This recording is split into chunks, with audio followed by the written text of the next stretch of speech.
Hello and welcome to Patch. I'm your host, Paul James. Today I'm joined by Matto Phillips. How's things, mate?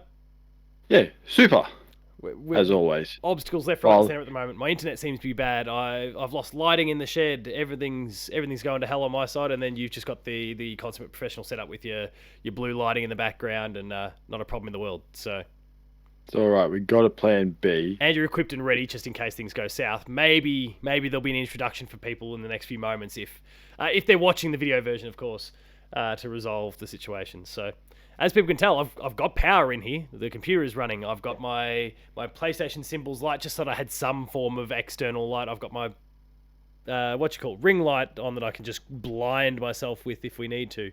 But I don't have overhead, so I don't know what's going on. But I assume it's just a blown globe. I'll find out more tomorrow. Anyway, it is patched updates time, and it turns out you've got. I mean, typically it's the reverse, but you've got more games to talk about than me this month. So no, is it always that case? It's always I feel like last month you did. Yeah, well, yeah, I was certainly topped up with some VR stuff, and I've still got VR to do, but it's been a bit slower going this month. So, not to mention the fact that we're recording it almost. I mean, for the last episode of the month, the last Tuesday of the month, it's about as early as we could do it. So, I don't know about you, but like I haven't been able to fit Resident Evil 4 in yet, and those sorts of things. So, No. So we'll definitely be talking about RE4 next month, I think, for sure. At least one of us, but probably the both of us. But anyway, what have you been playing lately? Well, from last month, we go back to the most exciting game in the world, which is, I've got to be honest with you, some of my games I'm going to sound incredibly bored about because I was incredibly bored playing them. Incredibly bored playing them. The first game, wasn't that boring. It just felt boring. That was Hi-Fi Rush. The game. Go on, yeah. I didn't find it boring. I didn't find it. No. Didn't find it boring. Just the combat is a bit boring. It's just repetitive and all that. That's all I got. The problem is story in that great. It's just the fact it just feels the same every time. If it was something like Super Mario, where the levels were a little bit shorter, not like 30 seconds short, nothing like that. But some of the levels you do are like go for about an hour, and it just feels all the same. Yeah, okay, that's fair. That's the only problem. It's just the combat's a bit boring. It's not like you're exciting. What would you say? Or say Devil May Cry scenario where you just absolutely slash and hack. Where this is, I honestly hate the blocking in it. It is 2023's worst parry. Right. Okay. That's for me. It is, but that's because I still haven't tried it yet. So. Well, I had to switch the controls around too because they put it parry as B, and dodge as your top trigger, or R. If you got a PlayStation controller, R1. That's right. That's your, or Xbox. Yeah, is it right? RB. Right bumper. Yeah. But and sorry, that was dodge. Did you say? Dodge. So what I did, I switched it. So dodge became B. Block became right bumper, like every other game. Yeah. It's but usually every other game, if you go God of War or Assassin's Creed, it's left bumper. So it just makes it even more confusing as it already is. But dodge is in the right place.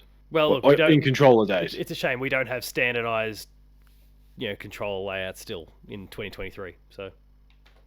People just keep changing them all the time. Like, you know what? Let's just change this just to mess everything up for you. Hey, you've been used to these controls for 8 years. We're going to change this button, and everyone will be enraged, saying, "Hey." Let's not lose sight of the fact that I don't think I have a Switch controller here. I don't have. Oh, you just keep talking quickly. Here we go. You talk about this one. Let's not lose sight of the fact that on all three primary consoles, the X button is located in a different spot. Exactly, top, whereas it's the left for the Xbox, real close. and it's at the bottom for it's problematic, and Xbox is the real problem, I think, for the most part, simply because they were last of the party and they decided to kind of emulate Nintendo, but then didn't. They decided to swap X and Y around. The thing is, though, too, Nintendo, I don't think, ever switched their X button around from the Super Nintendo days. I could be wrong on that. No, you're right. No, they've outside. They just never changed it. But everyone else is X's. Everyone is, because it's the popular console. They just go hey, X is meant to be here. Like, no. Nintendo used to do it before. It was cool. But no one bought a Nintendo because they all wanted the hard disks and microchipped consoles and all that stuff. Yeah, like I'm able to separate the X for PlayStation because I will just call it, and I guess it is what it's technically actually called, like it's a cross button. So I kind of think of it as a cross button in my head so that I can create that separation. But like if I'm bouncing between Nintendo and Xbox and I see the prompt on the screen, press X, I have that moment where I either pause or I straight up press the wrong button because I've lost track of what console I'm playing and where the X button's, which of the two positions the X button's placed. So, yeah, there's a lot of problems still that the industry has to kind of overcome that stem from just different consoles with different button layouts to then also just some standard control things that really just should be a thing. But I think the problem is too with Nintendo, they always change their controller every console. So whereas Xbox and PlayStation, it's always the same. So you just got the same layout, so you know that layout. Where Nintendo just go, you know what? Let's just flip this upside down and just ruin it for, or not ruin it for everyone, make it better but confuse everyone. Let's Yeah, I just say suppose that. you kind of like everything was. Wait, so I'm just trying to work it through. Look at the 64. So the Z button went Super from the back. Nintendo was fine, back. and then you had Z on the back. You had A, B next to each other. A and B, but then did we have X and Y on the? No X and Y on no the X and 64 Y. controller. GameCube Went from X and Y to C buttons. That's right. GameCube, they all came back. No, don't have one in there. GameCube, And they put the Z back, but button. they were kind of wrapped slightly differently. And they put the Z button on near the right trigger. Then you had the Wii, which obviously is a whole other motion thing. That's just really Wii and U is just then it kind of got back best. to their old design again once the Wii U came along, and then Switch is obviously sticking to that too. So, like it's there, but yeah, they've kind of defected for a bit. But maybe it's probably just a case of how old you were when you were born, what your first consoles were. But for me, being the Super Nintendo and having X and Y in that position means that I'll always be stuck that way, and Xbox should just come to the party. But just Xbox. Well, meet Nintendo. Meet Nintendo. PlayStation is a different, and again, I think it's because I call it cross in my head, and then obviously square, triangle, circle is just a totally different. Hey, it's also my default platform for everything. PlayStation. Let's be honest. PlayStation got their ideas from Play School. Their button ideas of round, square, triangle. Don't know if you get a cross window, but let's not worry. Yeah, I can't remember what the other. I can't remember what the other window was. But yeah. Anyway, so Hi-Fi Rush and whatever else you've been playing. Okay, we finished Hi-Fi Rush, and then it was like, oh hey, you can go back play it again. There's these doors you can open. I was like, no thanks. Hard pass on that one. There is absolutely no replay value, unfortunately, in that game. You do it once, and that's you don't really need. How long was the game again? Is it like 6 to 8 hours or something? I think I just sort of roamed around a bit. It took me about 10, 11 hours. Yeah, okay. Because I didn't rush it. I sort of just took my time with it and just explored a bit where I could. But I think if you really want to rush, you could probably do 8 hours. Hi-Fi Rush it. I reckon. Hi-Fi Rush it, yes. Oh yeah, 11 hours, according to how long to beat. 11 hours. And then, finished that. I thought, let's move on to something more exciting. So, I thought, I haven't played this game for a while. There's some DLC I have to finish, so I thought I'd do it. And that was The Division 2, which, to be honest, it's not that exciting. The Division 2? But, Division 2, it's still fun. It's still fun. It's still fun. There's still actually people playing it, which I'm surprised by.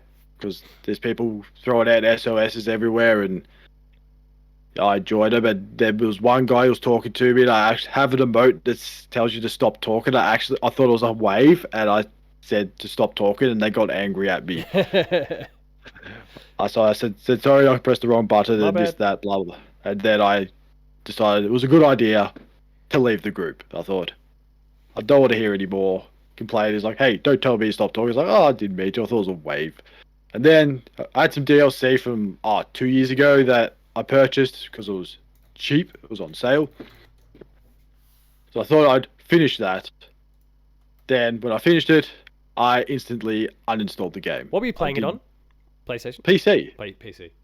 Your absolute favorite console of all of the magical keyboard and mouse. I mean, I would connect a controller up if I was playing on PC, but and be completely outclassed, of course, because everyone else is using a mouse and keyboard. But that's whatever.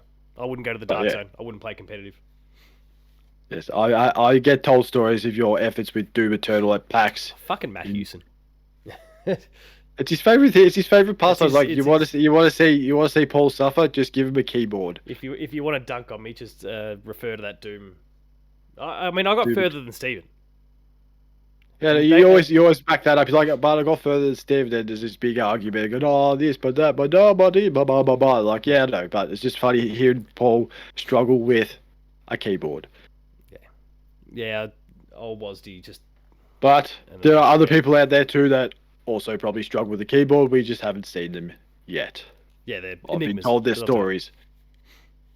But yeah, finished that DLC, and then I thought, you know what? I've had enough. I'm uninstalling it. And that was the Warlords of New York one. Is that right? Yes. Yeah. I know it was. I think it was like, I don't know. There's like 20 different seasons now. I didn't realize. Like season. It said season 11. I thought, what? I don't think I even finished season 1. No. I don't want to go in after. Then they had like a cutscene saying, "Oh, there's this other guy and all this." I thought, I don't want to do that again. I can't be bothered doing the same thing again. So hard pass, just like Hi-Fi Rush. And then I did a silly thing. I thought, you know what? Let's play a Ubisoft game and then play another Ubisoft game back to back. Ooh. It's a bad idea. I can tell you that right now. And there's a reason why it's a bad idea, and I'll explain it after I say the game was Far Cry 6. Okay. And I was scratching my head because if you put me in a third-person perspective, I'd be scratching my head trying to figure out, am I playing Assassin's Creed or Far Cry? Because the concept of the story is pretty much the same. And so with the Division, it's the same thing. It's just taking over territories and not being very exciting. I thought, this is boring. It's like the tutorial is probably the longest thing I've ever played. The only good thing, there's always one good thing. The only good thing in Far Cry 6 is one small... Chorizo. Yes. I want to say this. Yeah, it is a disabled dog named Chorizo who just, to be honest, doesn't really have a lot. It has some use, not a lot, but it's just when you see those enemies shooting your dog, you go pretty much full John Wick on them and just blast them. I mean, they gave me a crocodile to start off with. I thought that crocodile's stupid. Give me the dog. And then we finally, no one cares. It's all about the dog. When I saw the dog in the cutscene, I was like, "Oh yes, finally, I get to use the dog." And I can't remember. It's probably Carl or something. It's not really Carl. That's not very Spanish. Like, it's not. Nah. But all I say is, if you want to play a dictator type game or someone who's running an island as a dictator, go play Tropico. In a tropical place.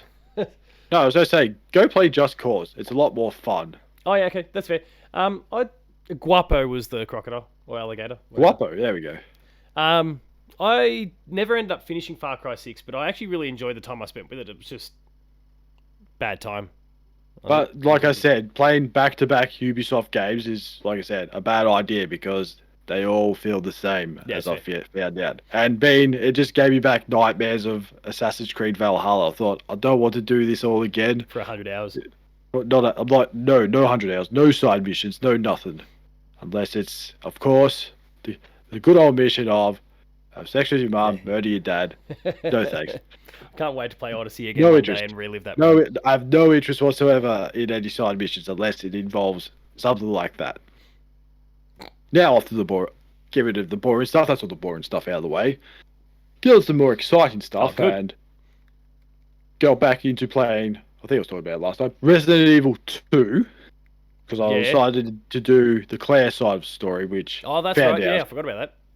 Which in the end is pretty much the same as the first one. Well, not the first one. Leon, I should say. Yeah. Old buddy, old pal, terrible dialogue, Leon man. Which it's just the way they kind of cross over with a few key moments. It's slightly different, right? Yeah, bits and pieces. It's sort of one certain area where it changes, but everything else is pretty much the same. Sewers. What's that stupid nest? When you go to Nest, all the same. And obviously the police station is the same too. the same. And just after you go out of the police station, where Mr. X is chasing you, that's where it sort of changes for a wee bit, but not much. Yeah, I never went to Clearside, so I mean, one of these days, I'm sure I will. Yeah, but that remake was amazing. So that remake was great, and then I didn't quite finish it. I should really finish it. I'm up to like the last part anyway, but I just thought.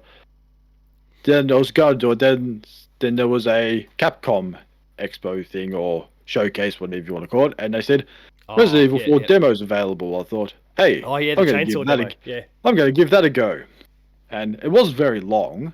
And people can check it out on the Player 2 YouTube channel as well. You've got to play through that demo. But I understand why it was short, because I think it was just showing you sort of. I think it was giving you some breadcrumbs, as some people would say, just give you a little taste. And I didn't need to be convinced of I want to play it or not, to buy it or not. I want to buy it because Leon now has the ability to Chuck Norris kick people in the head, and it is great. It is the absolute.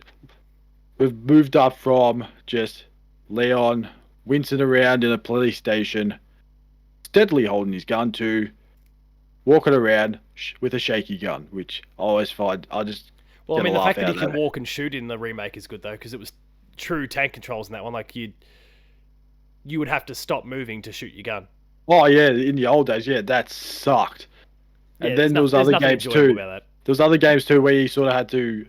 I can't remember what it was, but you had to, like, move it... I can't remember if it was Resident Evil, if you had to slightly move it left or right to get the right aim. I can't remember. I think there was one survival horror game that did it, and it wasn't fun, I can tell you that much. They're panicking, there's a monster coming after you, and you're trying to aim up and you miss. But it was good, and also you get to keep your knife this time instead of stabbing them in the face and just letting them have it. You get to keep your knife. Well, because you cop a whole lot more zombies in this one too than like Resident Evil 2 or 3. Are they zombies? That's what I'm trying to scratch my head around. I'm calling them infected because I don't know exactly what's going on, because we didn't get that far, because old Chainsaw Man came out and I didn't know what Chainsaw Man was all about. Just appeared. I was like, what the hell? It's like, who is this guy? What is this part of the story? Then bells go off and then they just ignore you. Then the bells go and they ignore you. Like, hey, what's going on? And then it finishes and they're like, oh, I want to know more. I want to know what's going on with the bells. It's a good thing the game's out now, so we can dive into it. I need to buy a game now and play. I'm pretty hyped for it. Thanks to Capcom, I've got it. I just haven't been able to start yet. So that's also another thing too, that you got big confidence in your game being ready when you put the reviews out a week before release date. That is straight up confidence right there. I think that's what I like about it. It was a weird one though, because I felt like the confidence was a bit weird, because the reviews were a week beforehand, but Jess did the review for us, and codes only came out not just for us but worldwide 4 days before that. So like it was a super limited window to try and bash through the entirety of Resident Evil 4, and then try and review it in the space of 96 hours. So okay, I thought it came out a week beforehand. But... Yeah, no, the reviews were a week beforehand, but the amount of time that the codes were out beforehand was then really short. So I was like, they're coming in, like the codes, like the game's clearly coming in real hot, but then you're also super confident about it. There's a shitty sort of scenario if you're the unfortunate sod trapped in the middle having to work on it. So I'm glad it was Jess and not me, and she did an awesome job. Still got the review out.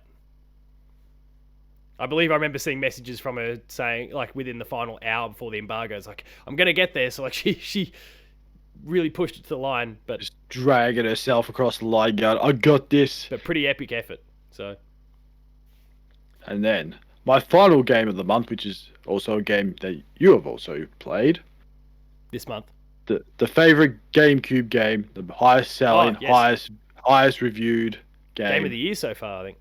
Is it? Game of the year, and people can complain about it, going, "Oh, it's from 2002," and it's like, yeah, but back in 2002, it got 2 extra points out of their Metacritic. It's if you really want to look at it, they've let themselves down 2 points. They've gone from 98 to 96. So I see that as Nintendo's let themselves down. Yeah.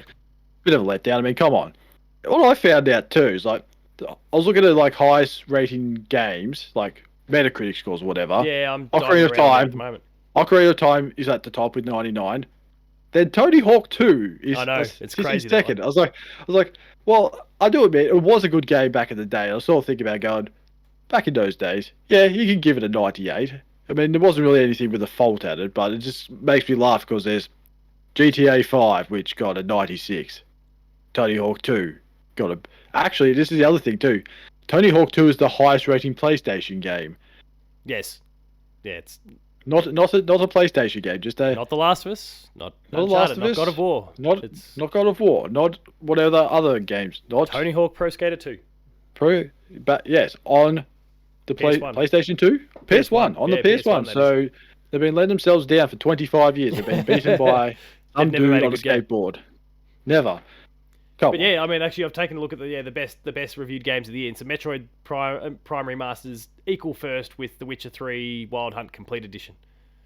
Yeah, but the thing with that is they were Oh, hang on, already wait, good no, games. that came out. They came out last year, Oh, December it though. must But be I like don't a know. retail. It must have been like a retail version or something, because specifically it lists the Xbox version. But Really? they must have put out. They must That's have put weird. out like the free patch, but then maybe a month later it actually kind of came out. But whatever. No, I won't count that. So yeah, you've got That still makes no sense though. Metroid Prime, and then equal on 93 is Resident Evil 4 for PS5 and Tetris Effect Connected for PSVR 2.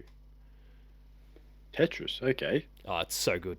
Remember, I was ranting about that No, last month. I'm not complaining. It's just funny because there's all these old games and people complaining, going, "Oh, but they're all remakes and this again high reviews." Like, yeah, because they're good. Yeah.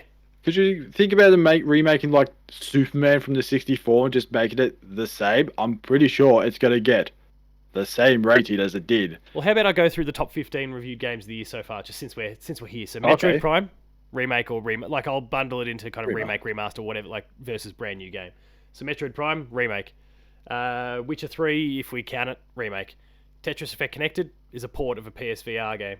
Resident Evil 4, remake. Resident Evil 4 again, remake. Now, I guess I'm kind of getting technical, but I don't want to try and split hairs. Oh, is this So the it's- stupid like PS4, Yeah, so this- yeah. stupid thing? Okay, But so yeah. far 1 to 6, because Resident Evil 4 again for Xbox then is on 91 for that. So that's Oh no, the top, those the frame top rates 6 are all dropped remakes, on. remasters, or ports. Then you've got Persona 4 Golden for Switch, port. Remake, port, Number 8 in the list is Dead Space, remaster, remake. Oh, Number 9, and the only game in the top 10 that is a brand new release for the year, Hi-Fi Rush, on an 89. Persona Really? 4 Golden again 89? for Xbox. Yeah. Okay. Persona 4 Golden, 89. Dead Space for Awesome. PS5, 89. Hogwarts Legacy, brand new release, 12. Dead Cells Return to Castlevania, DLC. So I don't know, like, you could maybe get technical with that. But sure, we'll count it, so that's 3. Res Infinite, PSVR 2, that has already been available on the original on PlayStation before, the original PSVR, and Theater Rhythm Final Bar Line, which is the music, like the rhythm-based Final Fantasy thing. So I guess there's yes. 4 out of the top 15 games. There's 4 that are brand new releases, and number 16 on the list is Monster Hunter Rise. So I guess that's 4 out of the top 16 so far. The PC version. Oh no, Yeah. Xbox and PlayStation 5 as well, isn't it? What version is it? It's the PS5 version for Monster Hunter Rise there.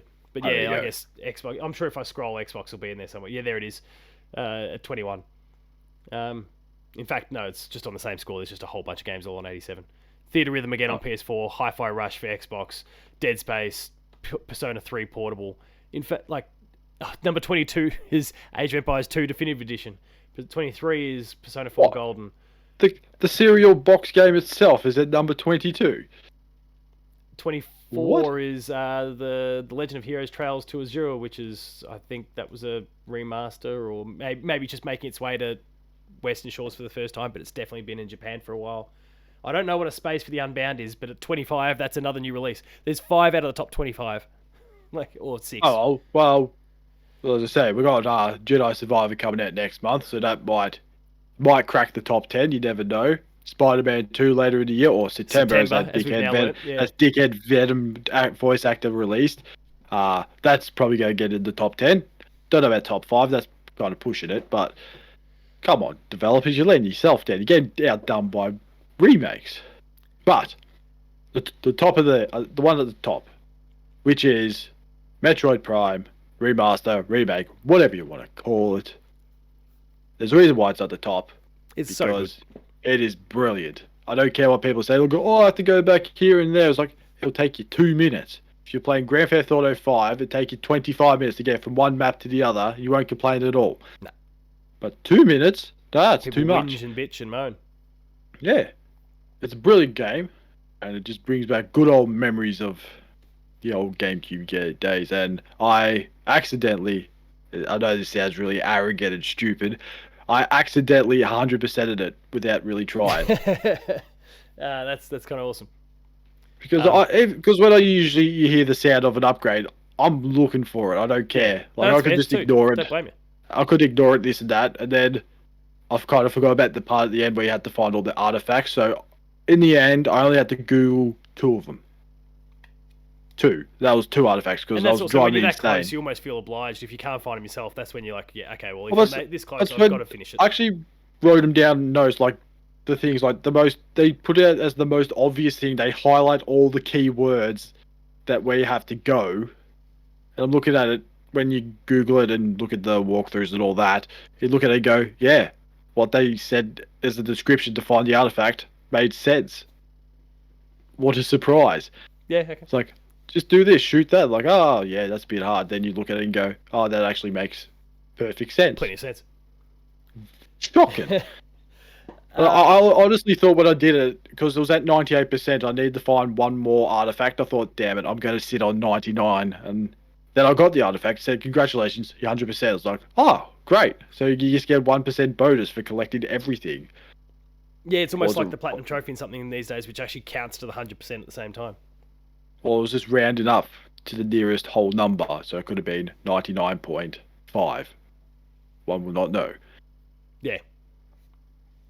Yeah, I mean, I'm playing Metroid. I'm not done with it, but I am loving going back to it. It's nice to just kind of chip away at a bit of a slow crawl while I'm doing it, but it's pretty sweet. So yeah, I guess we'll be talking about Metroid again next month because it'll feature on both our lists. Then I was playing most of it on Twitch, and one guy said you can jump in this. I thought, no, you can't. Like as your little morph ball. Oh, when you're in the morph ball.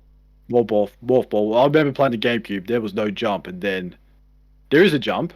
Found out they brought it into the Wii version of it.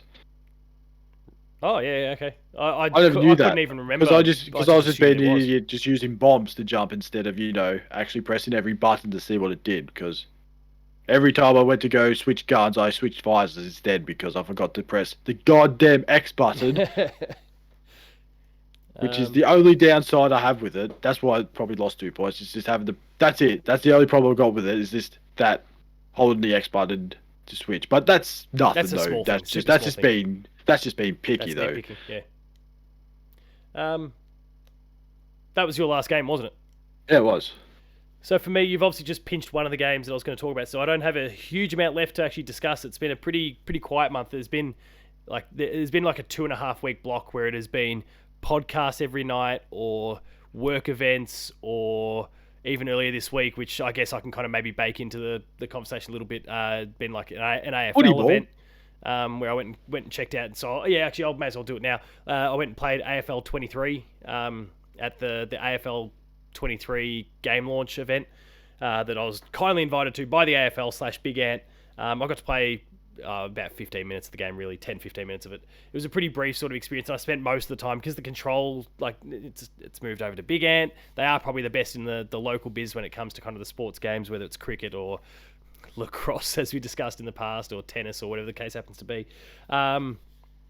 They're like it's playing really well. Like I'm really, really happy with it. But the only catch is I did have to, like, they had kind of a little screen with and I'll see if I can hold it up and catch it properly on the camera here. They had a little screen kind of mounted, similar deal to what you might see at a PAX or something like that. That was like, here's all the controls, and they had all the different lists for like. Oh, so it's like a menu. The attacking controls, defending controls, set shot controls, loose ball controls, advanced attacking controls.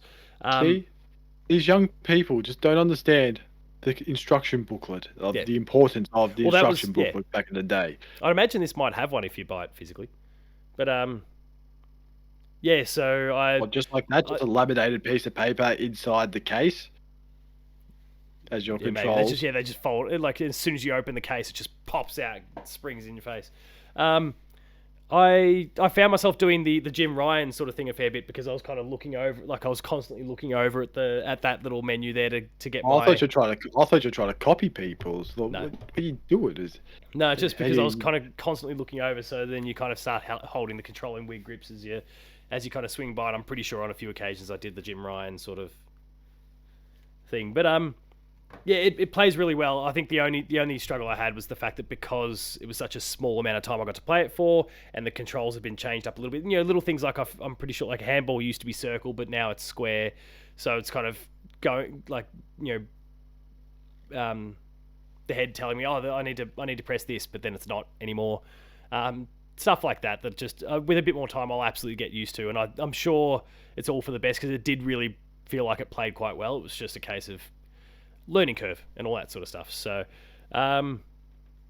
thanks to the AFL and Big Ant for inviting me to that, and yeah, look forward to playing it, I don't know, before or at launch, whatever ultimately happens. It was kind of cool bumping into a whole bunch of, I guess actually, and since I'm talking to you about it for the first time, and I could just share it now that we're there, like sitting at a table chatting to other games media folks at the time. There was like it was a really weird mix. Like I had Ben, my co-host from All the Hoop Show, Geelong stuff with me. I brought him along as a plus one. There was lots of traditional AFL media there. Like you had the Mitch Clearys and all those sorts of guys that you see for Channel 7 News and all that sort of thing. The AFL.com.au guys. You had like the YouTube, like the footy YouTubing sort and influencer sort of scene as well. You had the games media, and then you had AFL players strolling around the joint. And Christian Petrarca, for example, is one of the cover athletes now. And he just plopped himself down at the table at one point and stopped for a bit of a chat. Not trying to shill in any way, shape, or form. Just kind of sat down and started talking. And a couple of them were a couple of the people with me were that traditional video game person that sports ball. I don't know anything about this. And then there's a couple of us like foaming at the mouth because the cover athlete and arguably one of the best players in the competition's just plopped himself down at the table for the last 15 minutes and just been chatting with us. And then he eventually gets up and leaves. About 5 minutes later, one of those, and I won't name names just to spare them, but one of those traditional games media people, like, it must have looked around the room and had absorbed the fact that he's the cover athlete from all the stuff that was kind of around the room, and just looked back over and gone, was that the cover athlete that was with us before? I'm like, yes, holy shit. Like, what are you doing? Yes. God, no. So I mean, that's what happens when you take games people to a sporting event. They just don't know what's going on. Yeah. So Ross, next time, cut a few of them and just give me more tickets to bring people. You gotta send out a questionnaire saying, do you like sports? Yes or no. If the answer's no, don't bring them. Yeah. I think it was put them in another room. I live in Melbourne. I've been invited to a Melbourne Games event, so I'll come along. Sure, why not? Oh, it's about football. Oh, I don't know. Who cares? I'll take the. All you gotta do next time, the people say no, just put them all in a room around one TV. No one else around, just all the games people, and then they can just all play it and not embarrass everyone else that's there. Well, yeah. Thankfully, I mean, that comment was made after Christian left. Like, everyone was no one was kind of weird, or actually probably the most weird or awkward people at the time were probably the likes of me, who actually knew who he was and was going, "Oh my god, Christian Petrarca's sitting here." Meanwhile, you've got someone like Nick Dacos who's just leaning across, popping finished chicken skewers, just leaving them on our table because he's finished with, like, as in he's finished them. He's just like popping the sticks down on the table, and just leaning across, apologising, like, what the fuck is going on here? Like, it was a weird night for someone who's like right in the sweet spot of the Venn diagram. All these sports people I see on the TV, and they're there. Yeah, they're just there. And I mean, like, through some of the footy stuff, like, I'm starting to interview AFL players, so it's been cool in that sense. But to be just kind of in this weird sort of environment where I'm kind of in my zone when it comes to all things video games, but at the same time, there's just AFL players strolling around and like big kind of traditional footy media, as well as influencers that I've worked with through the show as well. So like I felt like everywhere I was turning is like, oh yeah, I know that person, or recognize that person, as an AFL player or whatever the case happened to be. It was such a strange night, but it was really, really awesome, and the game's shaping up pretty well too. And yeah, Christian Petrarca along with Darcy Versio is on the front cover, so good on him. Anyway, I guess in terms of the games, our more typical sort of fare, I played Damo, which was a really popular PC/VR game from either last year or 2021, but it made its way to PSVR 2. It's one of the games that I was given a code for at launch, so the review's out on the website. People can go check that out. But really, like, I'm not a tabletop guy at all, but I quite enjoyed it. Like it's pretty much like there's not really a story of any sort. You're just kind of thrust into these kind of tabletop style encounters. There's 5 different missions with 3 like levels you kind of navigate, and it's literally like in the top 2 levels, it's always just about find the key, like survive for long enough so you can find the key and then unlock the door and you move into the next level, and you repeat that one more time and you get to the final level and there's a boss that you have to contend with, and you can either play it solo, which I wouldn't recommend, or play it with play it in co-op with people, either in VR or not. It doesn't really matter. It's just a perspective thing for people there, and it works really really well. Like the co-op experience is definitely the way to go, but it doesn't really, not handhold you, but doesn't really onboard you very well. Was probably my main criticism of the game. Like I really felt like I had no idea, not what I was doing, but like why I was failing early days. Like I'm going attacking this thing. I open the door and there's a whole bunch of monsters that come through. But how am I supposed to know that there's a whole bunch of monsters that are going to come through? And then I can't get it. Like it was kind of some of those strategic things that I didn't really tutorialize very well. That I wish they could do a little bit better. But otherwise, it's a pretty awesome experience. And again, people can go check out the review on the website there. And I guess it's probably like the only game for review that I've got to talk about at the moment. I've been playing a bit of Horizon Call of the Mountain, the VR game as well, and that will be for review as well, but not enough to really have any thoughts just yet. The other 2 main games I've been playing, and I guess that I've spent a decent chunk of time playing this month, has been Dredge, the little boat, little boat roguelite sort of game that we've seen at PAX a bit. It's been looking really really good. The Team 17, like some of our friends at Team 17, the publisher, have sent a few codes over for review, so that Sean could put together his review and so that I could play it. And so thoroughly enjoyed playing it. I might chase the plat at some point, but at the moment I'm just trying to make sure I keep my head above water with all the reviews and stuff that are going on. So really really enjoyed the game. Definitely worth the pick up. And actually, when it came to our Metacritic list, it was in that top. It was like 26th or something. It's got like an 85 Metacritic. It's being received really really well, and it deserves every bit of it because it's a really really cool game. And the other one that I've been, especially most recently, piling a ton of time into, a February release, but Wild Hearts, the Monster Hunter like from EA and the what's the name? Omega Force or whatever they are, the people who do like the Dynasty Warriors and Samurai Warriors and all that sort of stuff. Yeah, you wouldn't like, they've been doing that Musou grind, the Hyrule Warriors and all that. They've been doing it for years, and then they just pump out a Monster Hunter like that is.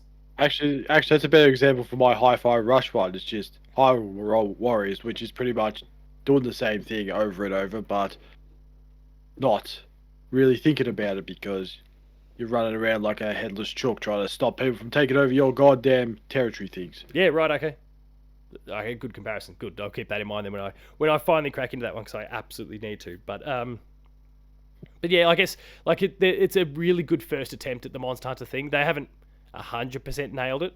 There's some little balancing things, and I was telling you before the show starts that I'm down to the final 3 monsters that I've got to take out, and the difficulty has spiked a fair bit at that point. So there's a few little things like that I guess can still happen in Monster Hunter as well, but I'm noticing it a little bit more here.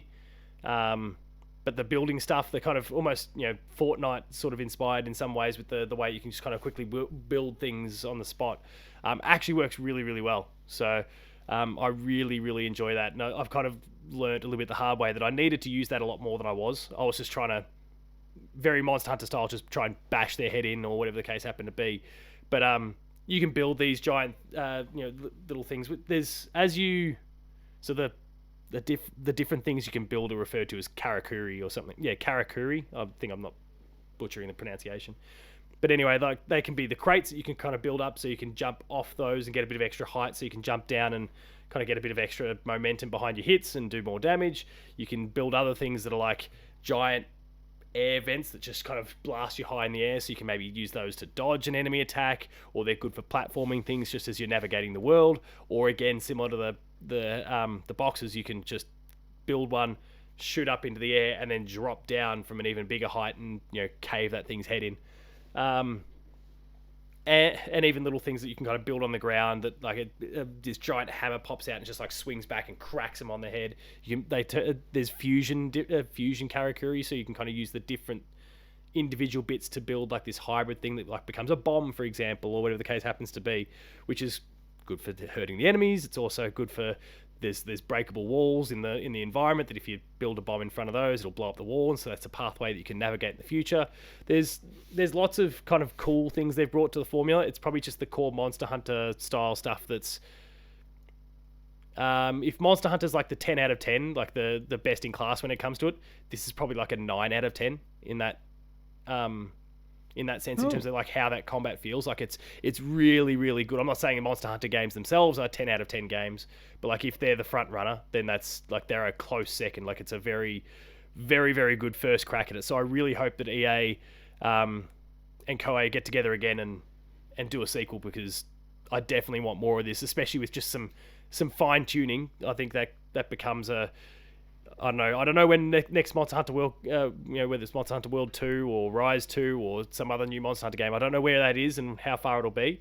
But if we're going to kind of start to see Monster Hunter games and then this kind of alternating, I'm going to be pretty happy, because it gives us a lot, like more variety of those and gives them more often. So it brings some cool things that kind of change it up, but then the core of it is still that really solid Monster Hunter stuff that we've both come to love over the course of the last few years. So you haven't tried it out at all yet, have you? No, not yet. Definitely worth it. You'll have a great time. And there's crossplay. PlayStation, Xbox, PC. Yeah, you just boom in through EA I'm service. surprised PlayStation's come to the party. I'm just no issues with that whatsoever. I think it's mostly through like your EA account. Like you'll see if you're playing with another PlayStation person, but it's through your EA account. So then if you've played with someone who's on Xbox or PC, it doesn't show. It just has like an EA logo next to their name. Whereas if it's someone from PlayStation, you'll see the PlayStation symbol. And I'm sure it's kind of the same idea on Xbox or PC. PC probably doesn't matter. They couldn't care. Like Steam couldn't care less. They're not competing. But I'm sure on Xbox you probably don't see the PlayStation logos. But maybe you do. I don't know. It could also just be a case of like PlayStation is obviously the primary audience for a game like that, so it could just be as simple as that. But anyway, that's Wild Hearts. Hopefully by the time we chat next month, hopefully I'll have it done. I'm about 25, 26 hours into it with these last couple to take out, and I desperately want to take them out. Not because I'm having a bad time, but there's a lot of other games that I'm still trying to work through from this year, and I'd like to get to them sooner rather than later. Things like Octopath Traveler 2 and stuff that right up my alley, so need to find the opportunities for that. But yeah, that's about it. Oh hell, actually also like Resident Evil 4, as we've already discussed, like that's got to be played. There's Horizon Forbidden West DLC that's now only 3 weeks away or something like that. Oh, is it? Oh, yeah, no. it's Jedi Survivor, as you touched on before, is getting pretty close. Oh. And even a little Kickstarter game that I backed that is out April 6th, Curse of the Sea Rats, which is like they dub it a Ratroidvania, but it's it's like a 2D Metroidvania, and it like pirate rats and stuff. I've played a demo of it. It's pretty cool. I can't say any more than that for now, but that's this month anyway, but there's some cool stuff on the way, and obviously Metroid that I just need to finish off too. So there's a bit going on. I'm looking forward to kind of May, when things start to go a little bit quieter for a while. Redfall and Zelda will come out, but Zelda may be a bit of a nothing thing for us. We have no idea what's going to happen there ultimately yet. Well, I saw this video today where Link picked up a giant rock and threw it. Wasn't that from Breath of the Wild though? But it had no stamina bar. That's what I'm scratching my head over. It Was could that have like been from the Breath of the Nintendo Wild, account? but I was looking at it going, if it's Tears of the Kingdom, there is no stamina bar, which means they got rid of it, or Link's just really strong and can lift up a rock. Was it like the Nintendo of America account or something? Or? It was like I don't know what it was. It was a 10-pin bowling. I know that. Yeah, it's because the tweet says when you know how to sneak strike but not bowl a strike, were you a notorious bowler in Legend of Zelda Breath of the Wild? So yeah, it's a Breath of the Wild clip. Being tricked. They've probably just turned off the UI for it or something. Ah, you sneaky people. But yeah, that's Maybe I should learn to read too, and then I would have saw Breath of the Wild just went, hey, this is fake. fake It's news. a lie. But yeah, I'm looking forward to May because look, maybe Tears of the Kingdom is something we'll end up playing and really enjoy. I mean, I don't know about you. Are you going to play it anyway? But just to or do you really? Yeah, in about I don't know a year's time when I get through all the other games I want to play. Yeah, I think it's not on my list of games to play this year. I don't care if weapon degradation is gone and stamina is gone. I still don't care. I don't care if it gets to the top of the leaderboard of highest rating game of the year. I still don't care because it's all about that weapon system. Unless they kind of address the things. Bring back the dungeons. We've kind of flagged. If the dungeons are back, I'll think about it. Yeah, that definitely gets me considering. And like May, thankfully, is a fairly empty window. Like initially, there was kind of 3 big releases, and that was Redfall, Tears of the Kingdom, and Suicide Squad. Suicide Squad is clearly gone, even though they haven't officially announced it yet. There's too much reporting about that, so I think that's all legit. Which is going to wait for the official put a fork in Suicide Squad. It's done. See, that's what happens when you show a 20-minute preview and it's rubbish. Yeah. Good work, Sony. They nailed that. Not Sony. WB. It's not Sony's fault. Good work, WB. You've made a Gotham Knights V2. So yeah, kind of. It may potentially just leave Redfall, which is demoed really well for people as the previews have all been going up this week. So I might be keen to check that out. Sounds far more in line with Borderlands than kind of the typical sort of Destiny style shared world thing. So I'm even more excited about it based on that. So might be keen to give that one a crack. But otherwise, May is pretty quiet. So I'm looking forward to I'm trying to keep kind of afloat. May or April? Are we jumping a month here? That's May because then it just allows me to wade through the likes of Horizon and like Jedi Survivor and try and knock off a few. And if I don't really make many inroads into older games in the backlog through April, then I'm going to have a lot of May to be able to do it. Like if for somehow Resident Evil slips for me, then I've got May to be able to do it. So similar idea for the Octopaths and all those sorts of things we were just talking about. So pretty keen to get to May, I think, at this point. And if Zelda ends up being exactly what we're looking for, well, then it's just a bonus. So, and then I've just got to somehow try and finish that before June comes along and Diablo and Final Fantasy roll in. Oh, God. It just doesn't end. And Story of Seasons. Oh, it doesn't bother me. Yeah, that doesn't bother you. In July, Pikmin 4 comes along. Oh, no.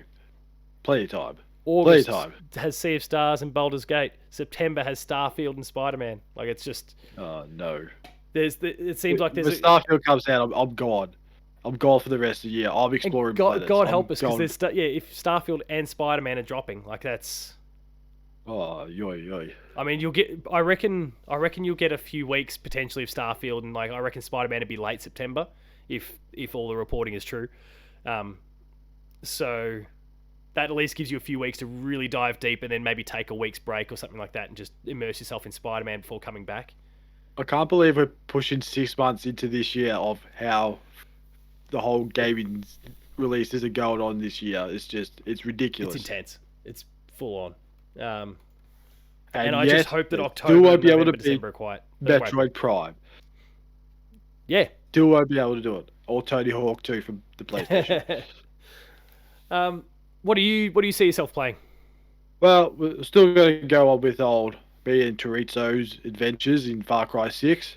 Probably go back to Horizon Forbidden West and finish that off because we got DLC in 3 weeks, which is just daunting. So you should get back onto that. Yeah, I feel like it might be like 10 to 15 hours though, which is okay. Like you can kind of bite that off. I don't even know how far I am into Forbidden West because I just for some reason just stopped playing it and moved on to something Boy else. Simulator. Yeah, Boy Simulator came along and that was the end of true. Yeah, you were steamrolling that to be ready for Ragnarok. Yeah, and then played Ragnarok back to back. No regrets. No regrets on that. I usually don't go back to back on franchise games like that, except for 2, which is God of War and Mass Effect, because I know Mass Effect. I'm in for a good time. That's why. No, that's fair. That's fair. Mass Effect, you kind of. Yeah, it's almost an episodic game now that it's all out. And you also want to know your decisions too of what happens in the next game anyway. But if what happens when you kill Rex or save Damo's favorite character, Caden, and his bottle of whiskey. Yeah, true. But also, we might get into, hopefully, if I get around to it, Resident Evil 4 and do some more Chuck Norris kicking and knife stabbing. We'll have we've basically gotten a whole extra week up our sleeves with this last week of March and then April. So it'll just be a shame that come next updates we won't really be in a position to talk about Jedi Survivor at that stage. When do we record? Yeah. We'll be out of luck next month. So because we'll record on we'll record for an episode on the 25th, and the game comes out on the 28th. So we unfortunately won't have anything to say about Jedi Survivor in our April patched updates. But I'm sure we may well have a dedicated episode or review discussion or something like that. Those need to start popping off soon because we haven't really done many review discussions this year, as in across the board. Maybe any, if I recall. So I'm going to say none. Yeah, I think there might be none, and it's been okay. There's been previews. There's been previews of games. Yeah, that I've seen, but no discussions. No discussions yet, but we'll all be chatting soon, I'm sure. So Far Cry, Horizon, anything else? What else did I say? I kind of forgot. Survivor, I guess, but yeah, we won't be talking. Survivor, and no, it was Resident Evil 4. There's one more game I said. I can't remember what it was. Clearly not that exciting, to be honest, if that was the case. All right, we'll wrap things up there. If you enjoyed that episode of Patched, a really long one in the end, considering we only had like 9 games to discuss, please make sure to like, share, and subscribe. All the buttons are down below. Hit the notification bell. That way you're alerted to every new video the moment it goes live. That includes Patched, Player 2 Plus. I nearly said late game review then. Gamer Score and a whole bunch more. Awesome stuff, so please make sure to subscribe and go and check it out. Visit the website, player2.net.au, for reviews, previews, opinion pieces, news, features, links to the podcast series, Patch, the Player 2 Pixelcast, and Dev Diary. We're on Patreon, patreon.com/player2au, kicking a few bucks, lower tiers, early access, high tiers, monthly episode exclusives. And finally, there's Twitter. Matto. Matto_Phil. Paul James Games for myself. The website is Player2au. Go check out Terry Crews on Twitter, on social media as well. Since you just saw him on the screen for those watching the video. Go check out his Old Spice commercials. Yeah, and don't play Crackdown 3. It's bad. But otherwise, ignore. Thanks a lot for watching. Let us know what you've been playing in the comments, and we'll see you next week.